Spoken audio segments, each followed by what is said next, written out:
الله أكبر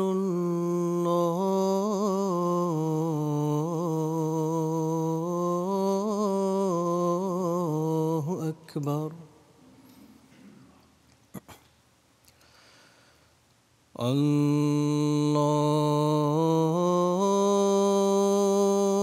الله أكبر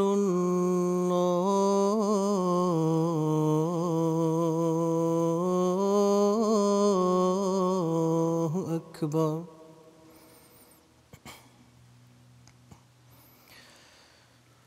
أشهد أن لا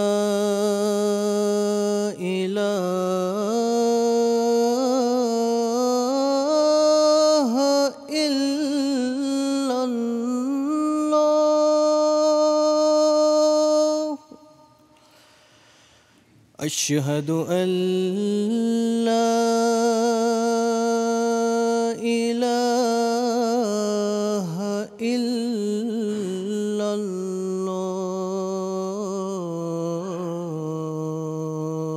الله أشهد أن محمدًا رسول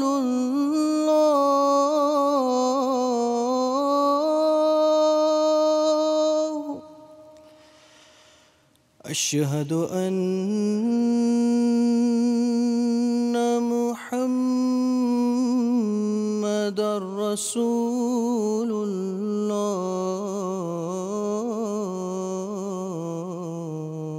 الله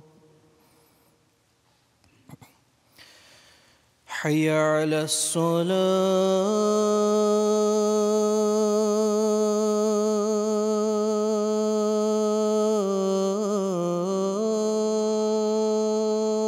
الصلاة حي على الصلاة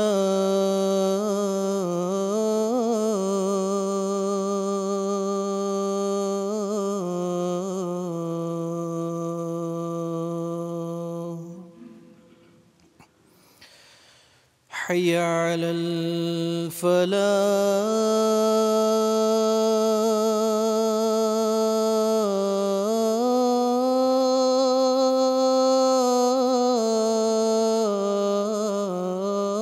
الفلاح حي على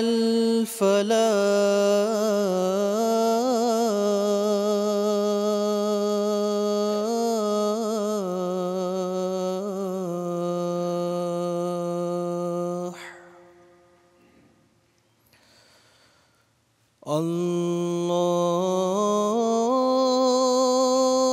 الله أكبر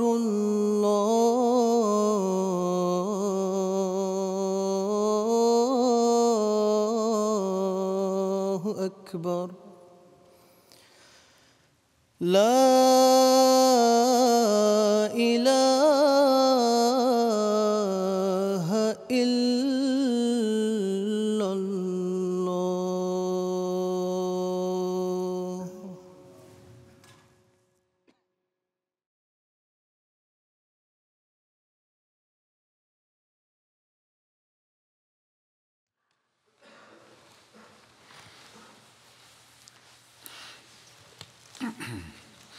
السلام علیکم ورحمۃ اللہ.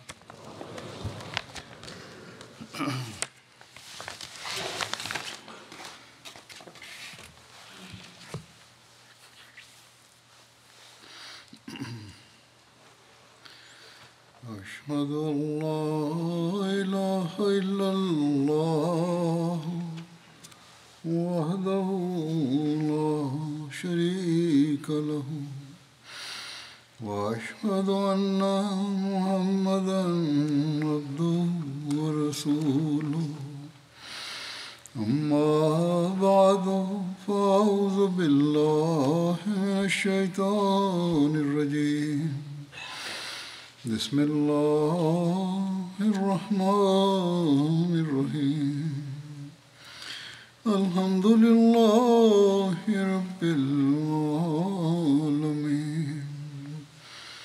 الرحمن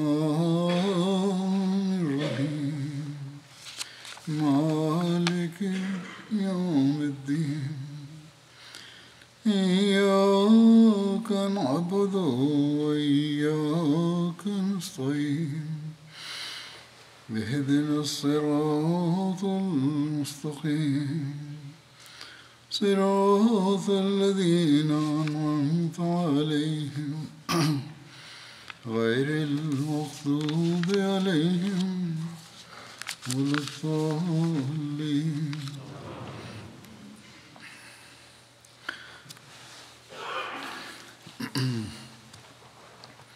گزشتہ خطبے میں جنگ احد کے بارے میں ذکر ہو رہا تھا. اس بارے میں حضرت مسلمہ رضی اللہ عنہ نے جو بیان کیا ہے وہ مختصر طور پر بیان کیا، آپ نے بیان کرتا ہوں. فرماتے ہیں کہ کفار کے لشکر نے میدان سے بھاگتے ہوئے، یعنی بدر کے میدان سے بھاگتے ہوئے بدر کی جنگ کے بعد یہ اعلان کیا کہ اگلے سال ہم دوبارہ مدینہ پر حملہ کریں گے اور اپنی شکست کا مسلمانوں سے بدلہ لیں گے. چنانچہ 1 سال کے بعد وہ پھر پوری تیاری کر کے مدینے پر حملہ آور ہوئے. مکے والوں کے غصہ کا یہ حال تھا کہ بدر کی جنگ کے بعد انہوں نے یہ اعلان کر دیا تھا کہ کسی شخص کو اپنے مردوں پر رونے کی اجازت نہیں، اور جو تجارتی قافلے آئیں گے ان کی آمد آئندہ جنگ کے لیے محفوظ رکھی جائے گی. چنانچہ بڑی تیاری کے بعد 3000 سپاہیوں سے زیادہ تعداد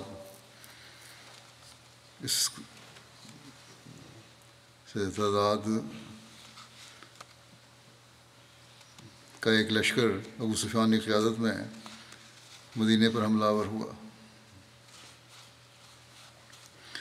رسول اللہ صلی اللہ علیہ وسلم نے صحابہ سے مشورہ لیا کہ آیا ہم کو شہر میں ٹھہر کر مقابلہ کرنا چاہیے یا باہر نکل کر. آپ کو اپنا خیال یہی تھا کہ دشمن کو حملہ کرنے دیا جائے تاکہ جنگ کی ابتدا کا بھی وہی ذمہ دار ہو اور مسلمان اپنے گھروں میں بیٹھ کر اس کا مقابلہ آسانی سے کر سکیں.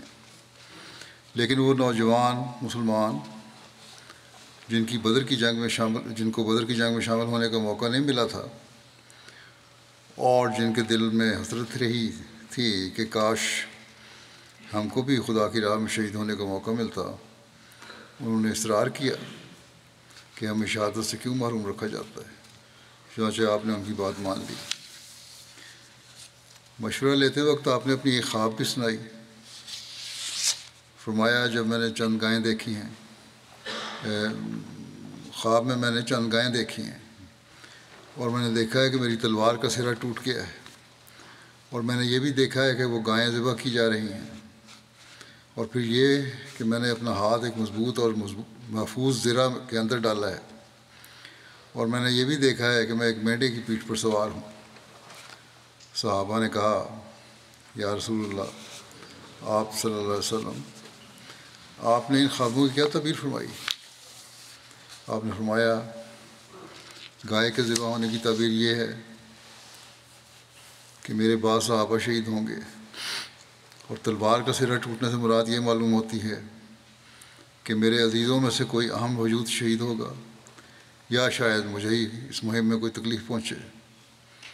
اور زرہ کے اندر ہاتھ ڈالنے کی تعبیر میں یہ سمجھتا ہوں کہ ہمارا مدینے میں ٹھہرنا زیادہ مناسب ہے، اور مینڈے پر سوار ہونے والے خواب کی تعبیر یہ معلوم ہوتی ہے کہ کفار کے لشکر کے سردار ہم پر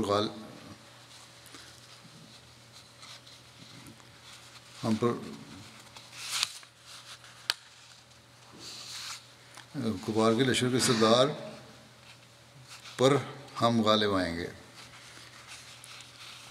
یعنی ان کو ہم زیر کر لیں گے، یعنی وہ مسلمانوں کے ہاتھ سے مارا جائے گا. گو اس خواب میں مسلمانوں کو یہ واضح کر دیا گیا تھا کہ ان کو مدینے میں رہنا زیادہ اچھا ہے، مگر چونکہ خواب کی تعبیر رسول کریم صلی اللہ علیہ وسلم کی اپنی تھی، الہامی نہیں تھی، آپ نے اکثریت کی رائے کو تسلیم کر لیا اور لڑائی کے لیے باہر جانے کا فیصلہ کر دیا۔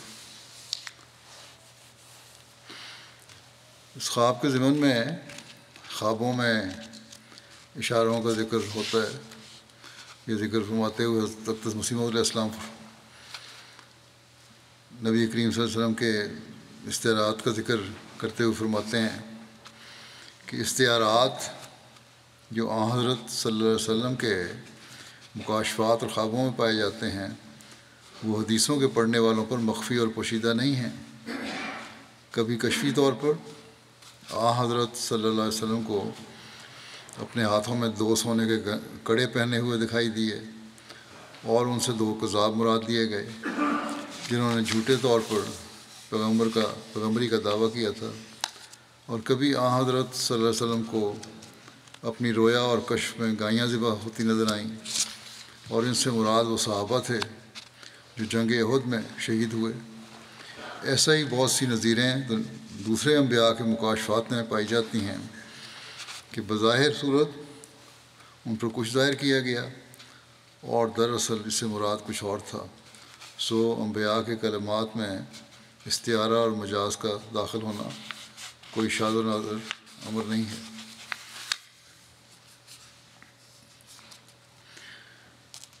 بہرحال جب جنگ باہر نکل کر کرنے کا فیصلہ ہو گیا تو آن حضرت صلی اللہ علیہ وسلم نے صحابہ کو تیاری کرنے کا حکم دیا اور آپ خود بھی جنگ کی تیاری کرنے لگے۔ اس کی تفصیل اس طرح ہے جیسا کہ بیان ہوا کہ آن حضرت صلی اللہ علیہ وسلم کو شہر سے باہر جا کر لڑنا پسند نہیں آ رہا تھا، مگر لوگ خواب کی بنا پہ لوگ جب مستقل طور پر اصرار کرتے رہے تو آپ صلی اللہ علیہ وسلم کی رائے سے اتفاق فرمایا۔ آپ نے جمعہ کی نماز پڑھائی اور لوگوں کے سامنے واعظ فرمایا اور انہیں حکم دیا کہ وہ پوری تندہی اور ہمت کے ساتھ جنگ کریں۔ آپ صلی اللہ علیہ وسلم نے ان کو خوشخبری دی کہ اگر لوگوں نے صبر سے کام لیا تو اللہ تعالیٰ ان کو فتح و کامرانی عطا فرمائے گا۔ پھر آپ نے لوگوں کو حکم دیا کہ جا کر لڑنے کی تیاری کریں۔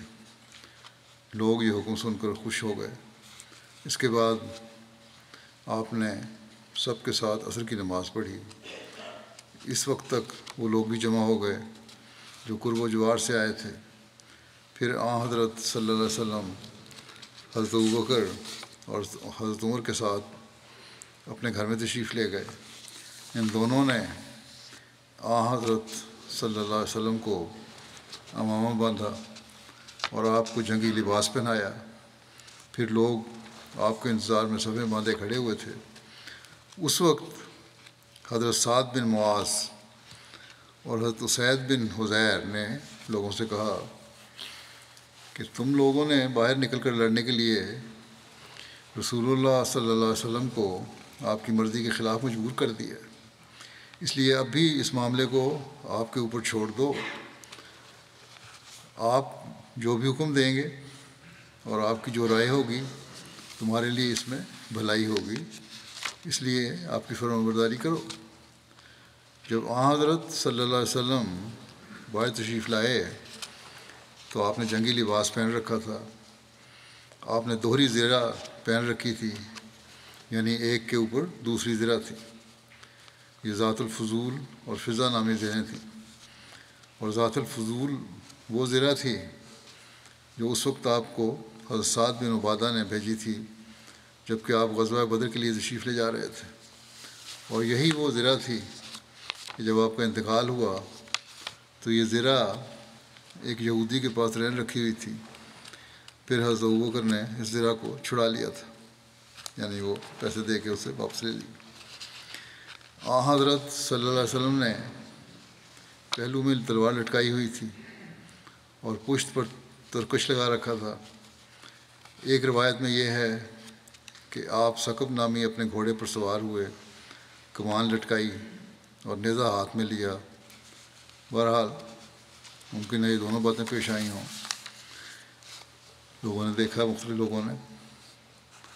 حضرت صلی اللہ علیہ وسلم جب اپنے گھر سے باہر تشریف لائے، آپ نے اسلحہ ضبط فرما رکھا تھا، تو آپ کو اطلاع دی گئی کہ مالک بن عمرو نجاری فوت ہو گئے اور ان کی میت جنازے کی جگہ رکھ دی گئی ہے. آپ نے ان کا جنازہ پڑھایا جانے سے پہلے. لوگوں نے آپ سے عرض کیا اس وقت کہ یا رسول اللہ صلی اللہ علیہ وسلم، ہمارا یہ مقصد نہیں تھا کہ ہم آپ کی رائے کی مخالفت کریں یا آپ کو مجبور کریں، لہذا آپ جو مناسب سمجھیں اس کے مطابق عمل فرمائیں. ایک روایت میں یہ بھی ہے کہ اگر آپ شہر سے نکل کر مقابلہ پسند نہیں فرماتے تو یہیں رہتے ہیں. آپ نے فرمایا کہ نبی کے لیے یہ بات جائز نہیں کہ ہتھیار لگانے کے بعد اس وقت تک انہیں اتارے جب تک اللہ تعالیٰ اس کے اور اس کے دشمنوں کے درمیان فیصلہ نہ فرما دے. ایک روایت میں اس کے بجائے یہ الفاظ ہیں کہ جب تک وہ جنگ نہ کرے. حضرت صلی اللہ علیہ وسلم کی تیاری اور صحابہ کی غلطی کے احساس کا ذکر کرتے ہوئے حضرت مرزا بشیر احمد صاحب نے اس طرح لکھا ہے کہ آپ اندرون خانہ تشریف لے گئے، جہاں حضرت ابوبکر اور حضرت عمر کی مدد سے آپ نے امامہ باندھا اور لباس پہنا، پھر ہتھیار لگا کر اللہ کا نام لیتے ہوئے باہر تشریف لے آئے. لیکن اتنے عرصے میں یہ نوجوان تھے، ان کو بعض صحابہ کے کہنے پر اپنی غلطی کا احساس ہوا کہ انہوں نے رسول اللہ صلی اللہ علیہ وسلم کی رائے کے مقابلے میں اپنی رائے پر اصرار نہیں کرنا چاہیے تھا. جب یہ احساس ان کو ہوا تو اکثر ان میں سے پشیمانی کی طرف مائل تھے. جب ان لوگوں نے حضرت صلی اللہ علیہ وسلم کو ہتھیار لگائے اور دوری زرہ اور خود وغیرہ پہنے ہوئے تشریف لاتے دیکھا تو ان کی ندامت اور بھی زیادہ ہو گئی، اور انہوں نے قریباً ایک زبان ہو کر عرض کیا کہ یا رسول اللہ، ہم سے غلطی ہو گئی کہ ہم نے آپ کی رائے کے مقابلے میں اپنی رائے پر اصرار کیا. آپ جس طرح مناسب خیال فرماتے ہیں اسی طرح کارروائی فرمائیں، انشاءاللہ اسی میں برکت ہوگی. آپ صلی اللہ علیہ وسلم نے فرمایا، خدا کے نبی کی شان سے یہ بعید ہے کہ وہ ہتھیار لگا کر پھر اتار دے قبل اس کے خدا کوئی فیصلہ کرے. بس اب اللہ کا نام لے کر چلو، اور اگر تم نے صبر سے کام لیا تو یقین رکھو کہ اللہ تعالیٰ کی نصرت تمہارے ساتھ ہوگی. حضرت مسلم موعود رضی اللہ عنہ نے بھی اس سلسلے میں بیان فرمایا ہے کہ جب آپ باہر نکلے تو نوجوانوں کو اپنے دلوں میں مداوت محسوس ہوئی، اور انہوں نے کہا یا رسول اللہ صلی اللہ علیہ وسلم، جو آپ کا مشورہ ہے وہی صحیح ہے، ہمیں مدینے میں ٹھہر کر دشمن کا مقابلہ کرنا چاہیے. آپ نے فرمایا، خدا کا نبی جب زرہ پہن لیتا ہے تو اتارا نہیں کرتا. اب خواہ کچھ ہو ہم آگے ہی جائیں گے. اگر تم نے صبر سے کام لیا تو خدا کی نصرت تم کو مل جائے گی. بہرحال اسلامی لشکر کی روانگی کا تیاری شروع ہوئی. حضرت صلی اللہ علیہ وسلم 1000 کے لشکر کو ساتھ لے کر مدینے سے روانہ ہوئے. حضرت صلی اللہ علیہ وسلم نے اس موقع پر 3 نیزے منگوائے اور ان پر 3 جھنڈے باندھے، اور قبیلہ اوس کا جھنڈا اسید بن حضیر کو دیا، اور قبیلہ خزرج کا جھنڈا حباب بن منذر کو دیا، اور بعض نے کہا ہے کہ سعد بن عبادہ کو دیا، اور مہاجرین کا جھنڈا حضرت علی کو دیا، اور مدینہ میں باقی رہنے والے لوگوں کو نماز پڑھانے کے لیے ابن مکتوم کو اپنا نائب مقرر فرمایا.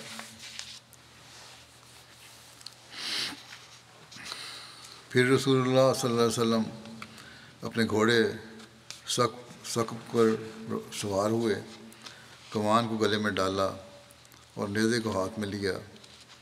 روایت میں آتا ہے کہ غزوہ احد کے مسلمانوں کے پاس 2 گھوڑے تھے. ایک گھوڑا رسول کریم صلی اللہ علیہ وسلم کے پاس تھا جس کا نام ثقب تھا، اور دوسرا گھوڑا حضرت ابو بردہ کے پاس تھا جس کا نام ملاوے تھا. اور مسلمانوں نے بھی ہتھیار سجا رکھے تھے ان میں 100 زرہ پوش تھے، اور دو سعد یعنی سعد بن معاذ اور سعد بن عبادہ آپ کے آگے دوڑنے لگے۔ ان دونوں نے زرہ پہنی ہوئی تھی اور لوگ آپ کے دائیں اور بائیں تھے۔ جب آپ ثنیہ تک پہنچے تو ایک بہت ہتھیار والی فوج دیکھی، ان کے ہتھیاروں کی جھنکار تھی۔ آپ نے پوچھا یہ کیا ہے؟ صحابہ کرام نے جواب دیا یہ یہود میں سے عبداللہ بن ابی کے حلیف ہیں۔ آپ نے پوچھا یہ یہود اسلام لے آئے ہیں؟ جواب دیا گیا نہیں۔ تو آپ نے فرمایا ہم مشرکین کے خلاف اہل کفر کی مدد نہیں لیں گے۔ اس بارے میں حضرت مرزا بشیر احمد صاحب نے بھی لکھا ہے کہ حضرت صلی اللہ علیہ وسلم نے لشکر اسلامی کے لیے 3 جھنڈے تیار کروائے۔ قبیلہ اوس کا جھنڈا اسید بن حضیر کے سپرد کیا گیا، قبیلہ خزرج کا جھنڈا حباب بن منذر کے ہاتھ میں دیا گیا، اور مہاجرین کا جھنڈا حضرت علی کو دیا گیا۔ بعد میں یہ جھنڈا حضرت مصعب بن عمیر کو دے دیا گیا۔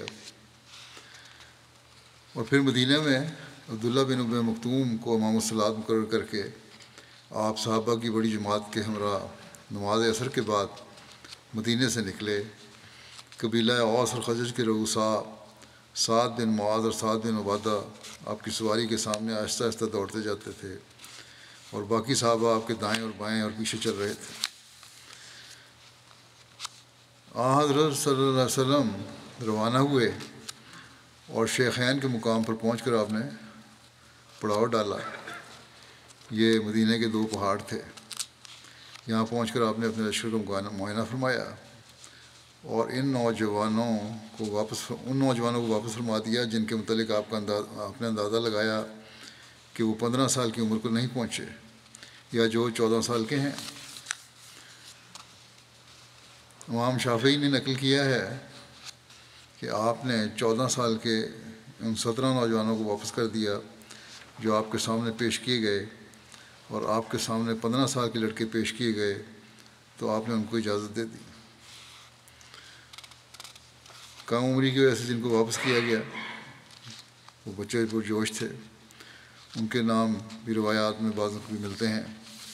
وہ یہ ہیں عبداللہ بن عمر، زید بن ثابت، اسامہ بن زید بن ارقم، برا بن عازب، اسید بن زہیر، عرابہ بن اوس، ابو سعید خدری، اوس بن ثابت، سعد بن بحیر، ابن معاویہ بجلی، سعید بن حبتہ ان کی والدہ کا نام تھا، سعد بن عقیب، زید بن جاریہ، جابر بن عبداللہ۔ یہ جابر بن عبداللہ وہ نہیں ہیں جن سے احادیث مروی ہیں، یہ اور ہیں۔ رافع بن خدیج اور سمرہ بن جندب۔ رافع بن خدیج کے بارے میں آپ صلی اللہ علیہ وسلم بتایا گیا کہ یہ تیر انداز ہیں، تو ان کو آپ نے اجازت دے دی۔ پہلے ان کا واپس جاؤ، جب پتہ لگا کہ یہ اچھا تیر انداز ہے تو پھر آپ نے اجازت دے دی۔ اس پر سمرہ بن جندب نے کہا کہ رسول اللہ صلی اللہ علیہ وسلم نے رافع بن خدیج کو اجازت دے دی ہے اور مجھے واپس کر دیا، حالانکہ میں کشتی میں اس کو پچھاڑ سکتا ہوں۔ یہ بات رسول اللہ صلی اللہ علیہ وسلم کو معلوم ہوئی تو آپ نے فرمایا کہ تم دونوں کشتی کرو۔ کشتی میں سمرہ نے رافع کو پچھاڑ دیا تو آپ نے اس کو بھی اجازت دے دی۔ پھر روایت میں آگے ذکر ہے کہ جب رسول اللہ صلی اللہ علیہ وسلم لشکر کے معائنہ سے فارغ ہوئے اور سورج غروب ہو گیا تو حضرت بلال نے مغرب کی اذان دی اور رسول اللہ صلی اللہ علیہ وسلم نے نماز پڑھائی، پھر عشاء کی اذان دی، آپ نے عشاء کی نماز پڑھائی اور یہ رات مقام شیخین پر گزاری، اور اس رات پہرے کے لیے محمد بن مسلمہ کو نگران بنایا۔ یہ 50 افراد کے ساتھ لشکر کے ارد گرد چکر لگاتے رہے۔ آپ صلی اللہ علیہ وسلم نے فرمایا آج رات ہماری حفاظت میں کون رہے گا، یعنی کون کرے گا حفاظت لشکر کی ساری، اور آپ صلی اللہ علیہ وسلم کی بھی۔ تو ذکوان بن عبد قیس کھڑے ہوئے، کیونکہ کون زیادہ قریب رہے گا آپ صلی اللہ علیہ وسلم کی مراد یہ تھی تاکہ حفاظت کا انتظام رہے صحیح۔ ذکوان بن عبد قیس کھڑے ہوئے، اپنی زرہ پہنی اور اپنے چمڑے کی ڈھال پکڑی اور رسول اللہ صلی اللہ علیہ وسلم کو پہرا دیتے رہے، اور آپ کے پاس سے ایک گھڑی بھی جدا نہیں ہوئے، یعنی ایک لمحے کے لیے بھی جدا نہیں ہوئے، اور رسول اللہ صلی اللہ علیہ وسلم سحری کے وقت تک آرام فرماتے رہے۔ روایت میں آتا ہے کہ صبح کو حضرت صلی اللہ علیہ وسلم نے فرمایا، میں نے خواب میں دیکھا ہے کہ فرشتے حضرت حمزہ کو غسل دے رہے ہیں۔ اس بارے میں سید خاتم النبیین میں حضرت مرزا بشیر احمد صاحب نے لکھا ہے کہ احد کا پہاڑ مدینہ کے شمال کی طرف قریباً 3 میل کے فاصلے پر واقع ہے۔ اس کے نصف میں پہنچ کر اس مقام میں جسے شیخین کہتے ہیں، آپ صلی اللہ علیہ وسلم نے قیام فرمایا اور لشکر اسلامی کا جائزہ لیے جانے کا حکم دیا۔ کم عمر بچے جہاد کے شوق میں ساتھ آ گئے تھے، واپس کیے گئے۔ چنانچہ عبداللہ بن عمر، اسامہ بن زید، ابو سعید خدری وغیرہ سب واپس کیے گئے۔ رافع بن خدیج انہی بچوں کے ہم عمر تھے، مگر تیر اندازی میں اچھی مہارت رکھتے تھے۔ ان کی اس خوبی کی وجہ سے ان کے والد نے حضرت صلی اللہ علیہ وسلم کی خدمت میں ان کی سفارش کی کہ ان کو شریک جہاد ہونے کی اجازت دی جائے۔ حضرت صلی اللہ علیہ وسلم نے رافع کی طرف نظر اٹھا کر دیکھا تو وہ سپاہیوں کی طرح خوب تن کر کھڑے ہو گئے تاکہ چست اور لمبے نظر آئیں۔ چنانچہ ان کا یہ داؤ چل گیا اور حضرت صلی اللہ علیہ وسلم نے ان کو ساتھ چلنے کی اجازت مرحمت فرما دی۔ اس پر ایک اور بچہ سمرہ بن جندب، جیسا کہ ابھی ذکر ہوا ہے، اسے واپسی کا حکم مل چکا تھا، اپنے باپ کے پاس گیا اور کہا کہ اگر رافع کو لیا گیا ہے تو مجھے بھی اجازت ملنی چاہیے، کیونکہ میں رافع سے مضبوط ہوں اور اسے کشتی میں گرا لیتا ہوں۔ باپ کو بیٹے کے اس اخلاص پر بہت خوشی ہوئی اور وہ اسے ساتھ لے کر حضرت صلی اللہ علیہ وسلم کی خدمت میں حاضر ہوئے اور اپنے بیٹے کی خواہش بیان کی۔ حضرت صلی اللہ علیہ وسلم نے مسکراتے ہوئے فرمایا، اچھا رافع اور سمرہ کی کشتی کرواؤ تاکہ معلوم ہو کہ کون زیادہ مضبوط ہے۔ چنانچہ مقابلہ ہوا اور واقعہ میں سمرہ نے پل بھر میں رافع کو اٹھا کر دے مارا، جس پر حضرت صلی اللہ علیہ وسلم نے سمرہ کو بھی ساتھ چلنے کی اجازت مرحمت فرمائی اور اس معصوم بچے کا دل خوش ہو گیا۔ اب چونکہ شام ہو چکی تھی، اس لیے بلال نے اذان کہی اور سب صحابہ نے حضرت صلی اللہ علیہ وسلم کی ابتدا میں نماز ادا کی، اور پھر رات کے واسطے مسلمانوں نے یہیں ڈیرے ڈال دیے، اور حضرت صلی اللہ علیہ وسلم رات کے پہرے کے لیے محمد بن مسلمہ علیہ وسلم نے رات کے پہرے کے لیے محمد بن مسلمہ کو منصب مقرر فرمایا، جنہوں نے 50 صحابہ کی جماعت کے ساتھ رات بھر لشکر اسلامی کے ارد گرد چکر لگاتے ہوئے پہرا دیا۔ عبداللہ بن ابی بن سلول پہلے تو ساتھ آیا تھا لیکن رستے میں واپس چلا گیا تھا۔ اس کی تفصیل میں لکھا ہے کہ سحری کے وقت حضرت صلی اللہ علیہ وسلم نے شیخین کے مقام سے آگے کوچ فرمایا اور مدینہ اور احد کے درمیان میں شوط نامی ایک مقام پر پہنچ کر نماز کا وقت ہو گیا، اور اس جگہ آپ نے نماز فجر ادا فرمائی۔ شوط وادی کنا اور مدینہ کے درمیان ایک جگہ ہے۔ اسی جگہ عبداللہ بن ابی بن سلول اپنے ساتھی منافقوں سمیت حضرت صلی اللہ علیہ وسلم کو ساتھ چھوڑ کر واپس ہو گیا۔ اس کے ساتھیوں کی تعداد 300 تھی جو سب منافق تھے۔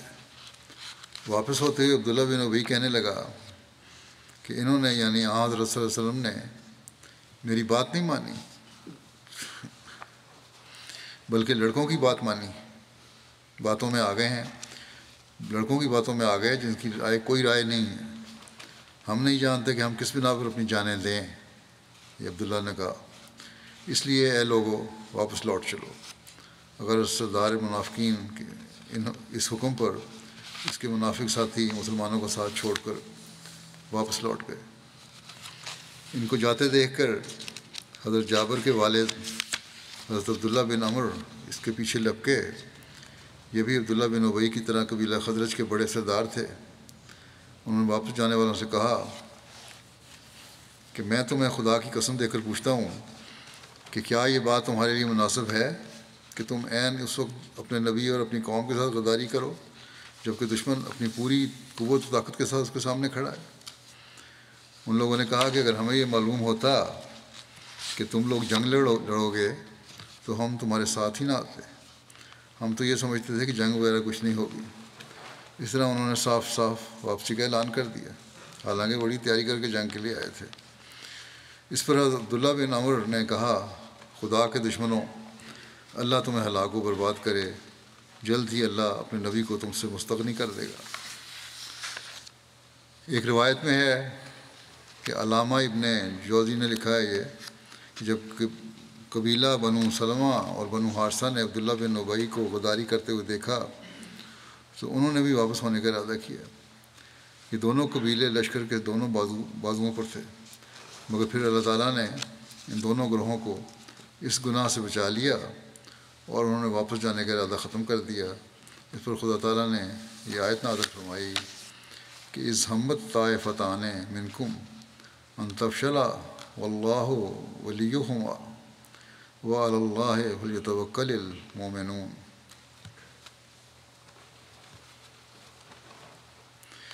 کہ جب تم میں سے دو گروہوں نے ارادہ کیا کہ وہ بزدلی دکھائیں، حالانکہ اللہ دونوں کا ولی تھا اور اللہ ہی پر مومنوں کا توکل کرنا چاہیے۔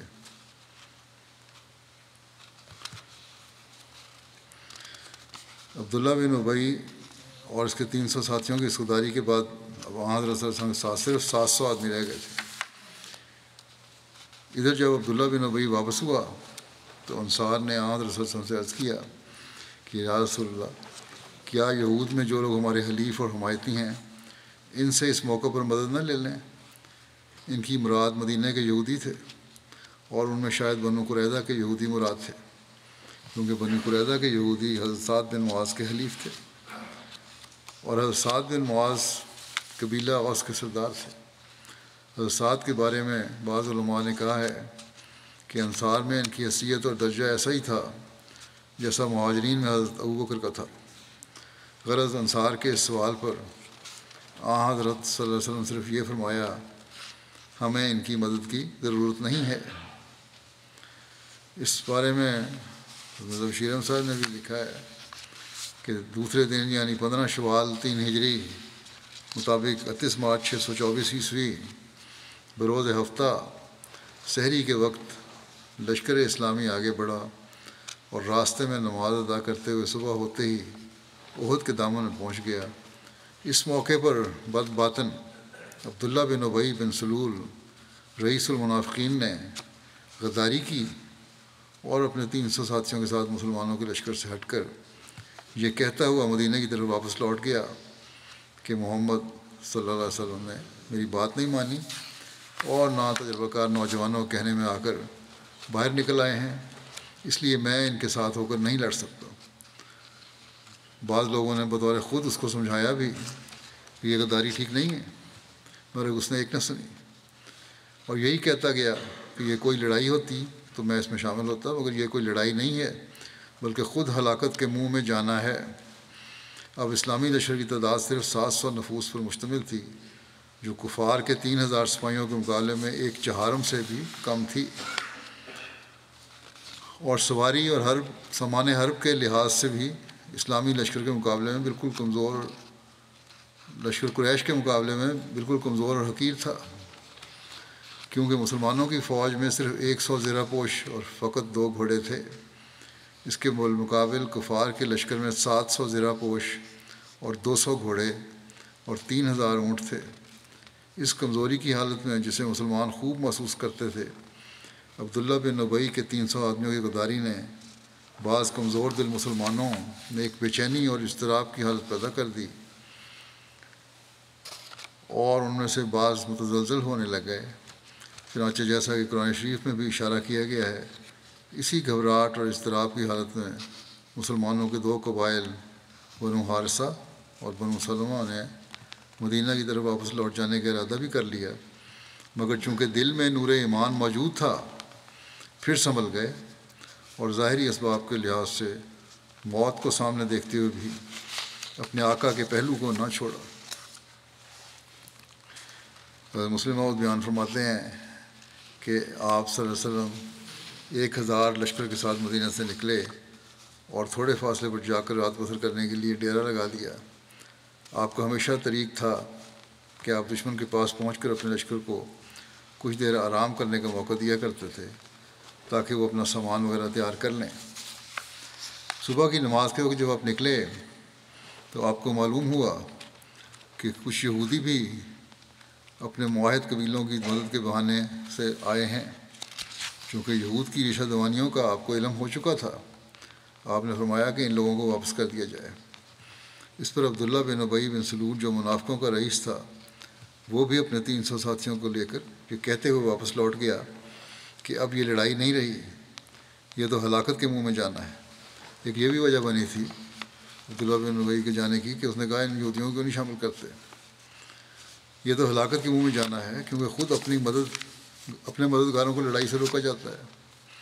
نتیجہ یہ ہوا کہ مسلمان صرف 700 رہ گئے، جو تعداد میں کفار کی تعداد سے چوتھے حصے سے بھی کم تھے، اور سامان کے لحاظ سے اور بھی کمزور، کیونکہ کفار میں 700 زرہ پوش تھے اور مسلمانوں میں صرف 100 زرہ پوش تھا، اور کفار میں 200 گھوڑ سوار تھے مگر مسلمانوں کے پاس 2 گھوڑے تھے۔ حضرت صلی اللہ علیہ وسلم لشکر کے ساتھ جب ہرہ بنو حارثہ میں پہنچے تو ایک صحابی کے گھوڑے نے اپنی دم ہلائی تو وہ ان کی تلوار کو جا لگی۔ انہوں نے خطرہ محسوس کرتے ہوئے جلدی سے اپنی تلوار سونت لی۔ راوی کہتے ہیں کہ رسول اللہ صلی اللہ علیہ وسلم نیک فال لینا پسند کرتے اور بدشگونی کو ناپسند فرماتے تھے۔ آپ نے ان سے فرمایا کہ جس کی وہ تلوار تھی کہ اپنی تلوار کو نیام میں ڈال لو، کیونکہ مجھے معلوم ہوتا ہے کہ آج ضرور تلواریں سونتی جائیں گی، یہی فال نکلتی ہے اس سے۔ پھر حضرت صلی اللہ علیہ وسلم نے صحابہ کو مخاطب کر کے فرمایا، کون ہے جو ہمیں قریب کے راستے سے دشمن کی طرف لے جائے، یعنی ایسے راستے سے جو عام گزرگاہ نہیں ہے۔ اس پر حضرت ابو خیثمہ نے کہا کہ یا رسول اللہ میں لے چلوں گا۔ ابن سعد وغیرہ نے ان کا نام ابو حتمہ بیان کیا ہے۔ بہرحال چنانچہ وہ آپ کو بنو حارثہ کے محلے اور ان کی زمینوں اور املاک میں سے نکالتے ہوئے مسلمانوں کے ہمراہ لے چلے، یہاں تک کہ احد کی گھاٹی میں پہنچ کر آپ نے پڑاؤ ڈالا۔ آپ نے اس طرح پڑاؤ ڈالا کہ احد پہاڑ کو اپنی پشت کی طرف کر لیا اور مدینے کو سامنے کے رخ پر کر لیا۔ یہاں رسول اللہ صلی اللہ علیہ وسلم نے خطاب فرمایا مسلمانوں سے۔ مسلمانوں نے احد کے دامن میں صف بنائی اور ہفتے کے دن نماز فجر کا وقت قریب ہو گیا اور مسلمان مشرکین کو دیکھ رہے تھے۔ حضرت بلال نے اذان اور اقامت دی اور رسول اللہ صلی اللہ علیہ وسلم نے صحابہ اکرام کو صبح کی نماز پڑھائی۔ محمد بن عمر اسلمی بیان کرتے ہیں کہ رسول اللہ صلی اللہ علیہ وسلم کھڑے ہوئے اور لوگوں کو خطبہ دیا اور فرمایا، اے لوگو، میں تمہیں اس چیز کی وصیت کرتا ہوں جو مجھے اللہ تعالیٰ نے اپنی کتاب میں وصیت کی ہے، اس کی فرمانبرداری کرنے اور اس کی حرام کی ہوئی چیزوں سے بچنے کی۔ تم آج کے دن اجر و ثواب کی منزل پر ہو۔ جس نے اس کو یاد رکھا پھر اس نے اپنے آپ کو اس کے لیے صبر اور یقین اور نشاط پر عمل کیا۔ صبر کرنا پڑے گا یہ ساری باتوں کے لیے آج جس دن کے لیے تم آئے ہو، کیونکہ دشمن سے جہاد کرنا سخت مشقت کی چیز ہے۔ بہت تھوڑے لوگ ہیں جو اس پر صبر کر سکتے ہیں، سوائے ان لوگوں کے جن کو اللہ تعالیٰ ہدایت دے، کیونکہ اللہ اپنی اطاعت کرنے والوں کے ساتھ ہوتا ہے اور شیطان اللہ کی نافرمانی کرنے والوں کے ساتھ ہوتا ہے۔ پس تم جہاد پر صبر کر کے اپنے اعمال کا آغاز کرو اور اس کے ذریعے اللہ کے وعدے کو تلاش کرو، اور تم پر لازم ہے وہ کام جن کا میں تمہیں حکم دوں، کیونکہ میں تمہاری ہدایت پر حریص ہوں۔ اور بے شک اختلاف اور جھگڑا عجز و کمزوری کی نشانیاں ہیں، اللہ تعالیٰ ان کو پسند نہیں کرتا۔ کوئی اختلاف نہیں ہونا چاہیے اور اس پر مدد اور کامیابی نہیں عطا کرتا۔ اے لوگو، یہ چیز میرے سینے میں ڈال دی گئی ہے، جو حرام کا ارتکاب کرتا ہے اللہ تعالیٰ اپنے اور اس کے درمیان تفریق کر دیتا ہے۔ اللہ تعالیٰ اس کو پسند نہیں کرتا جو حرام کا کام کرتا ہے، اور جو اللہ کے لیے اس حرام سے اعراض کرے گا تو اللہ تعالیٰ اس کے گناہ بخش دے گا، اور جو مجھ پر 1 مرتبہ درود بھیجے گا تو اللہ تعالیٰ اور فرشتے اس پر 10 مرتبہ رحمت بھیجیں گے، اور جو کسی مسلمان یا کافر سے حسن سلوک کرے گا تو اس کا اجر اللہ کے ذمہ ہے، اس کو دنیا میں جلدی ملے گا اور آخرت میں مؤخر کر کے۔ اور جو شخص اللہ اور آخرت کے دن پر ایمان رکھتا ہے تو اس پر جمعہ لازم ہے، سوائے بچے یا عورت یا مریض یا مملوک غلام کے، اور جو اس سے استغنا کرے گا اللہ تعالیٰ اس سے استغنا کرے گا۔ وہ کہ آپ نے پوری نصیحت فرما دیں، شاید اس خواب کی بنا پہ بھی آپ کو خیال ہوا پوری نصائح کہ مسلمانوں کو کس طرح رہنا چاہیے۔ پھر فرمایا اور اللہ تعالیٰ غنی اور حمید ہے، اور میں جو اعمال جانتا تھا کہ وہ تمہیں اللہ کے قریب کر دیں گے تو میں نے تمہیں ان کا حکم دے دیا ہے، اور میں جو عمل بھی جانتا تھا کہ وہ تمہیں جہنم کے قریب کر دے گا تو میں نے تمہیں اس سے روک دیا ہے، اور روح الامین نے میرے دل میں یہ الہام کیا ہے کہ کوئی نفس جب تک نہیں مرے گا جب تک وہ اپنا پورا رزق وصول نہ کر لے، اس کے رزق میں کوئی کمی نہیں کی جائے گی اگرچہ وہ رزق اس کو دیر سے ملے۔ یعنی اللہ تعالیٰ اعمال کا بدلہ دیتا ہے، یہاں رزق کے ہر تمام قسم کے رزق مراد ہیں۔ بس تم اپنے رب سے ڈرو اور رزق کی تلاش میں اعتدال اختیار کرو، اور رزق کا تاخیر سے ملنا تم اس بات پر نہ ابھارے، تم اس کو اللہ کی معصیت میں تلاش کرو، نیک اعمال اعلیٰ اخلاق پاک رزق کی تلاش میں لگے رہو، کیونکہ اللہ تعالیٰ کے پاس جو چیز ہے اس پر بندہ اس کی اطاعت کے ذریعے ہی قادر ہو سکتا ہے۔ تمہارے لیے اللہ تعالیٰ نے حرام و حلال کو واضح بیان کر دیا ہے، لیکن ان دونوں کے درمیان کئی مشتبہ چیزیں ہیں جن کو بہت سے لوگ نہیں جانتے، مگر جس کو اللہ نے تعالیٰ محفوظ رکھے وہی جانتا ہے۔ بس جو اس کو چھوڑ دے گا تو اپنی عزت و دین کی حفاظت کرے گا، اور جو ان میں مبتلا ہو جائے گا یعنی غلط چیزوں میں جو مبتلا ہو جائے گا وہ اس چرواہے کی طرح ہوگا جو چراگاہ کے قریب ہے کہ وہ اس میں چلا جائے گا، اور ہر بادشاہ کی ممنوعہ چراگاہ ہوتی ہے۔ سن لو، بے شک اللہ تعالیٰ کی ممنوعہ چراگاہ اس کی حرام کی ہوئی چیزیں ہیں، ان سے بچو جو واضح طور پر جو حرام ہے۔ اور مومن تمام مومنوں میں ایسے ہے جیسے سر جسم میں ہوتا ہے، جب سر میں درد ہوتا ہے تو سارا جسم اس پر تکلیف دہ ہوتا ہے۔ یہ باتیں اگر آج مسلمان یاد رکھیں تو کسی دشمن کو ان کی طرف آنکھ اٹھا کر دیکھنے کی ہمت نہ ہو۔ خلیفۃ مسیح اول بیان فرماتے ہیں، غزوہ احد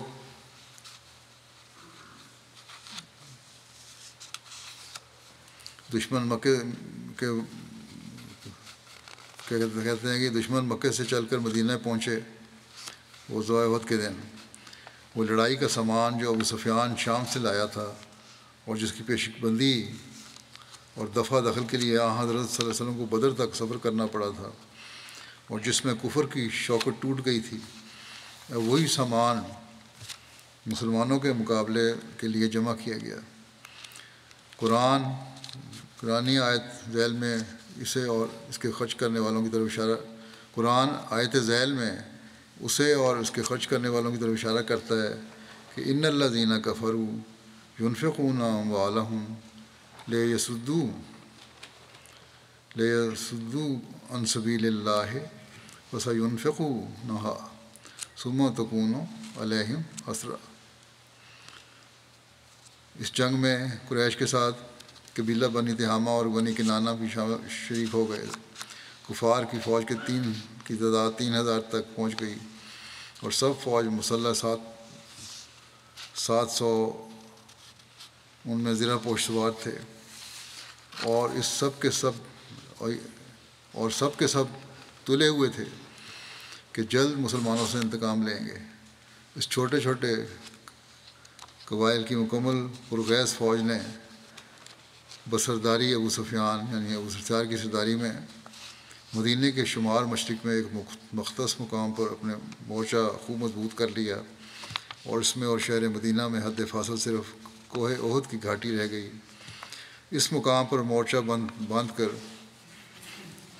کفار نے اہل مدینہ کے کھیتوں اور باغوں کو تباہ کرنا شروع کیا، اس پر صحابہ کو نہایت غصہ آیا اور حمیت اسلام محرک انتقام ہوئی۔ حضرت صلی اللہ علیہ وسلم سے بکمال اصرار دفاع کی درخواست کی۔ آپ 1000 آدمیوں کو ساتھ لے کر مقابلے کو مدینہ سے باہر نکلے۔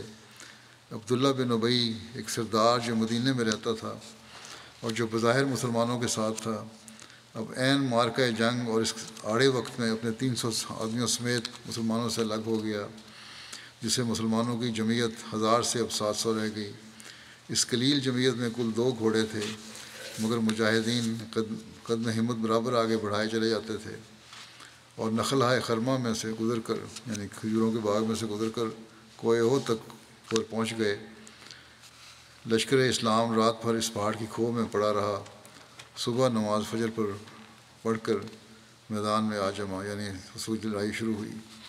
اس کی تفصیل انشاءاللہ آئندہ بیان ہو جائے گی۔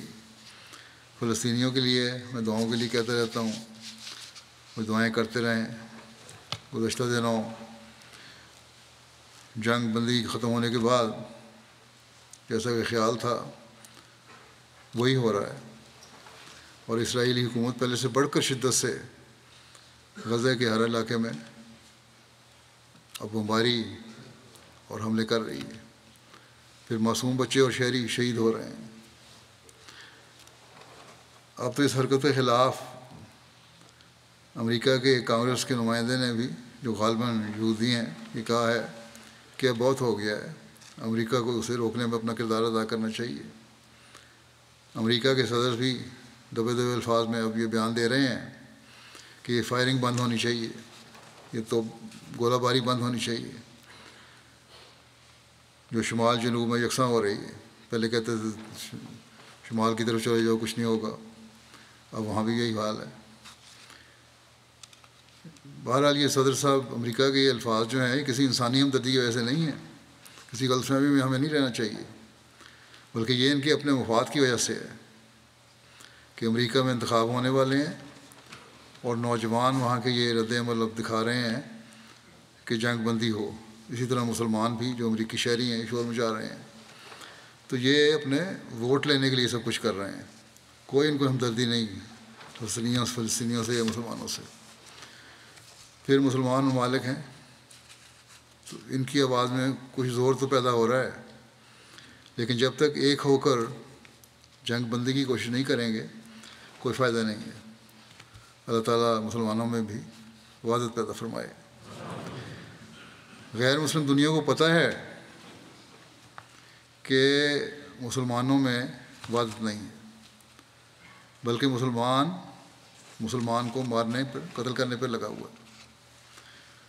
یمن میں کیا کچھ نہیں ہو رہا، اسی طرح دوسرے ممالک ہیں، ہزاروں بچے اور معصوم مر رہے ہیں مسلمانوں کے ہاتھوں، بلکہ لاکھوں میں بعض جگہ تو۔ اور یہی چیز غیروں کو جرأت دلا رہی ہے کہ ان پر ظلم بھی کرو تو کوئی فرق نہیں پڑتا، یہ تو خود اپنے آپ پہ ظلم کرتے ہیں۔ جب مسلمانوں کو مسلمان کی جان کی فکر نہیں تو دشمن پھر کیوں فکر کرے گا؟ اللہ تعالیٰ نے تو بڑا سخت انذار فرمایا قرآن شریف میں کہ مسلمان کو قتل کرنے پر جو انذار فرمایا ہے وہ یہی ہے کہ وہ جہنمی ہوں گے۔ اللہ کرے کہ مسلمان ایک ہو کر دنیا سے ظلم ختم کرنے کا ذریعہ بنے، نہ کہ آپس میں لڑنے کا۔ UN نے اپنی آواز میں کچھ بلندی پیدا کرنے کی کوشش کی ہے، لیکن ان کی آواز کو کون سنتا ہے؟ کہہ دیتے تو یہ دیتے ہیں کہ ہم یہ کر دیں گے وہ کر دیں گے، لیکن کچھ نہیں کر سکتے۔ ان کی بات ماننے والا ہی کوئی نہیں، جو بڑی طاقتیں ہیں وہ اپنا حق استعمال کر لیتی ہیں۔ اللہ تعالیٰ مسلمانوں پر رحم فرمائے۔ بہرحال اس ظلم کو روکنے کے لیے ہمیں دعا کے ساتھ، پہلے ہی میں نے جماعتوں کے ذریعے پیغام بھیجا ہوا ہے کہ اپنے حلقہ احباب اور اپنے علاقے کے سیاستدانوں اور کو ظلم ختم کرنے کے لیے آواز اٹھانے کے لیے مسلسل توجہ دلانی چاہیے۔ اسی طرح اپنے حلقہ احباب میں بھی یہ بات پھیلائیں کہ ظلم کو ختم کرنے کے لیے ہمیں کوشش کرنی چاہیے۔ اللہ تعالیٰ معصوموں کو ظلم سے بچا لے۔ نماز کے بعد میں کچھ 2 جنازے غائب بھی پڑھاؤں گا۔ پہلا ہے مکرمہ مسعودہ بیگم اکمل صاحب ہالینڈ کے. یہ مکرم عبدالحکیم اکمل صاحب مرحوم ربی سلسلہ کی اہلیہ تھیں. گزشتہ دنوں ان کی وفات ہوئی ہے. انا للہ و انا الیہ راجعون. ان کے نانا حضرت میاں عبدالصمد صاحب اور پڑنانا حضرت میاں فتح الدین صاحب سیکھواں قادیان کے تھے. دونوں حضرت مسیح علیہ السلام کے صحابی تھے. مرحومہ طویل عرصے تک ہالینڈ میں اپنے شوہر کے ساتھ خدمت دین میں مصروف رہیں. 1957 میں حضرت مسلم موعود کے ارشاد پر یہ اکمل صاحب پہلی بار ہالینڈ گئے اور اہلیہ ان کی ساتھ نہیں تھیں. یہ 1969 میں گئیں. پھر دوبارہ واپس آئے. پھر 1986 میں یہ گئیں. اپنی شادی شدہ زندگی میں کم و بیش 15 سال یہ اپنے شوہر کی بیرون ملک تعیناتی پر علیحدہ رہی ہیں.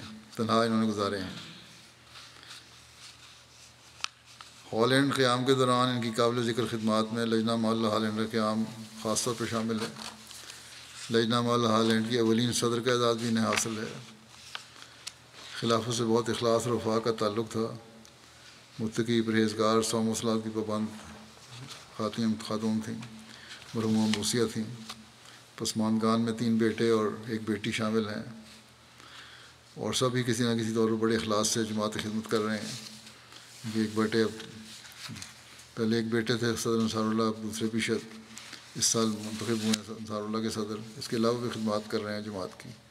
اللہ تعالیٰ مرحومہ سے مغفرت الرحم کا سلوک فرمائے اور ان کے بچوں کو ان کی نیکیاں جاری رکھنے کی توفیق دے. دوسرا ذکر ہے ماسٹر عبدالمجید صاحب واقف زندگی کے. یہ بھی استاد تھے تعلیم اسلام ہائی اسکول ربا میں. یہ بھی گزشتہ دنوں ریٹائرمنٹ کے بعد اب کینیڈا آ گئے تھے. وہیں ان کی وفات ہوئی ہے. انا للہ و انا الیہ راجعون. ان کے پسماندگان میں اہلیہ کے علاوہ 3 بیٹے اور 2 بیٹیاں شامل ہیں. ان کے بیٹے مظہر مجید کہتے ہیں کہ والد بہت سی خوبیوں کے مالک تھے. انتہائی عاجزی اور درویشی زندگی بسر کی. والدہ بتاتی ہیں کہ شادی سے لے کر وفات تک آپ کو فرشتہ سیرت انسان پایا. شادی کے چند سال بعد ایک دن نماز میں اونچی آواز میں رو رو کر دعا کر رہے تھے. نماز کے بعد میں نے پوچھا کہ آپ کس چیز کے لیے دعا کر رہے ہیں؟ اس پر کہنے لگے کہ میری خواہش ہے کہ میں اپنی زندگی وقف کر کے تعلیم اسلام ہائی اسکول ربا میں بطور استاد خدمت سر انجام دوں. پہلے اپنے کہیں اور تھے اپنے علاقے میں. تو میں یہ دعا کر رہا ہوں کہ اللہ تعالیٰ میری خواہش پورا کرے اور میری بیوی کو بھی اس بات پر راضی کر دے، شرح صدر دے دے. تو بہرحال ان کی اہلیہ نے کہا کہ آپ حضرت خلیفۃ مسیح کو وقف زندگی کا خط لکھیں فوری طور پر. اور اللہ کے فضل و کرم سے یہ انہوں نے درخواست دی وقف کی. حضرت مسیح ثانی کے زمانے کی بات تھی. انہوں نے منظور کر لی اور یہ ربا منتقل ہو گئے. وہ کہتے ہیں یہ کہ والد صاحب کو ہر ماہ جو تنخواہ ملتی سب سے پہلے سیکرٹری محل کے پاس جاتے، چندہ ادا کرتے. اس کے بعد بچی ہوئی رقم آ کے والدہ کے ہاتھ میں دے دیتے.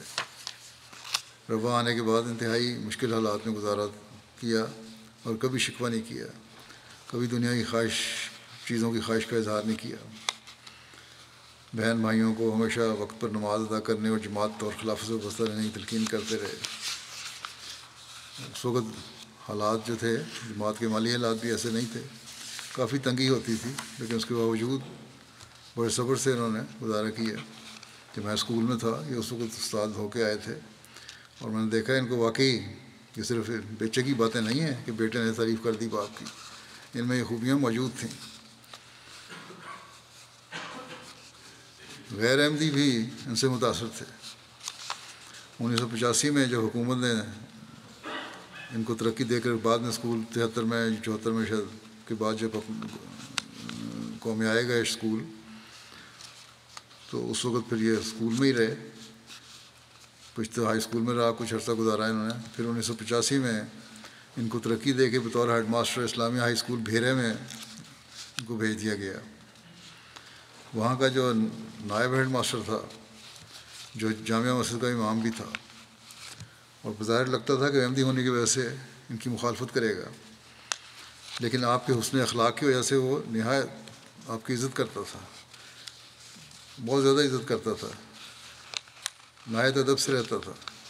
ایک دن کہتے ہیں روایت کرنے والے کہ میں نے اس کو دوسرے اساتذہ کو کہتے ہوئے سنا کہ یہ شخص باوجود قادیانی ہونے کے فرشتہ صفت انسان ہے۔ تو اس طرح خاموش تبلیغ بھی یہ کیا کرتے تھے، دشمنوں کو بھی اثر ڈالتے تھے۔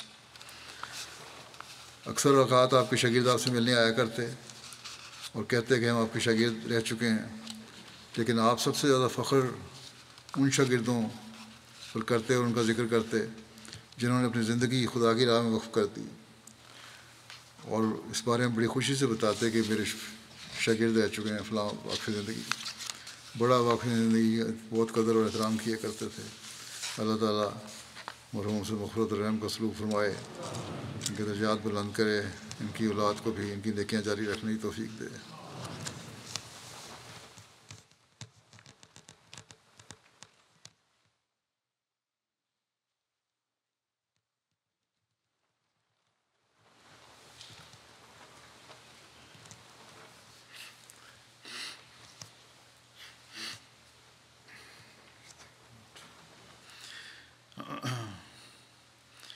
الحمد لله